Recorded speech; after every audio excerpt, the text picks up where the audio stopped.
നമസ്കാരം. ഞാൻ അപ്പുക്കുട്ടൻ കടിമേനി. കൃഷിപ്പത്തായം എന്ന എൻ്റെ യൂട്യൂബ് ചാനലിലേക്ക് ഏവർക്കും സ്വാഗതം. ഞാനിന്ന് നേന്ത്രവാഴ കൃഷിയും അതിൻ്റെ വിശേഷമാണ് പറയാൻ പോകുന്നത്. നേരെ വീഡിയോട്ട് പോകാം. എല്ലാവരും തന്നെ ചെറിയ തോതിലായാലും വലിയ തോതിലായാലും ഏത്തവാഴ കൃഷി ചെയ്യാറുണ്ട്.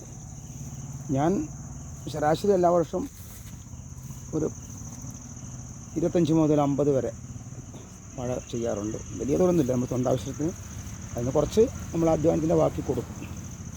ഇത് ഞാൻ കടിമീന് കഴിഞ്ഞ വർഷം പച്ചക്കറി നട്ട സ്ഥലമാണ്. നല്ല വെളിച്ചമുള്ള സ്ഥലമാണ്. ഇവിടെയാണ് നട്ടത്. ഇത് മഞ്ചേരി കുള്ളെന്ന് പറഞ്ഞ വാഴയാണ്. ഞാൻ ഇതിനു മുമ്പൊക്കെ ചെയ്തത് മേട്ടുപ്പാളയൊക്കെ ചെയ്തിരുന്നു. അതൊക്കെ ഭയങ്കര ഹൈറ്റ് വെക്കുന്നു.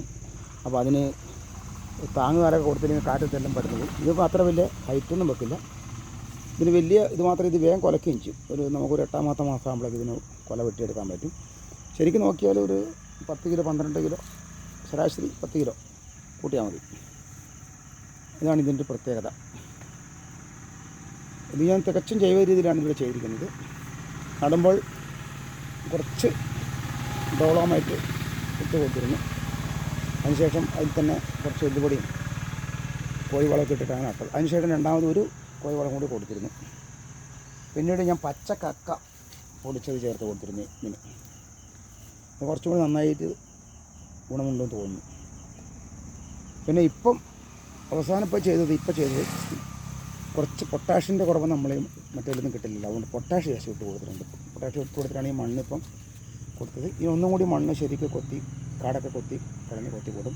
ഇതിൻ്റെ ഇടയിൽ ഞാൻ കുറച്ച് കൂർക്ക നട്ടിട്ടുണ്ട്. നമ്മൾ ഈ ഒരു ഗ്യാപ്പ് കളയേണ്ട വെച്ചാൽ അപ്പം ഇനി ഉടൻ തന്നെ ഈ മണ്ണെല്ലാം നമ്മൾ ചുറ്റി ഇതിന് ചൂട്ട് കൊടുക്കും.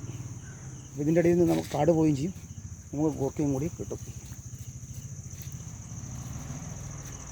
ഏത്തവാഴക്ക് ഇതൊക്കെ നല്ല വിലയുണ്ട്.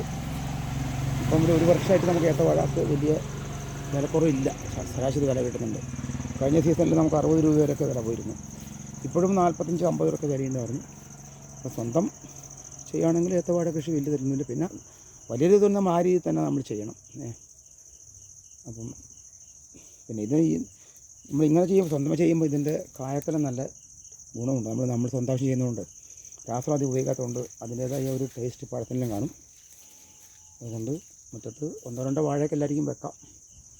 ഏത്തവാഴയ്ക്ക് ഒരു പ്രത്യേകത നല്ല വെളിച്ചം വേണം, അത് നിർബന്ധമാണ്. അല്ലെങ്കിൽ ഉദ്ദേശിച്ച പോലെ വരില്ല. മറ്റൊരു വീഡിയോയുമായി ഞാൻ വീണ്ടും വരുന്നതാണ്. നന്ദി, നമസ്കാരം.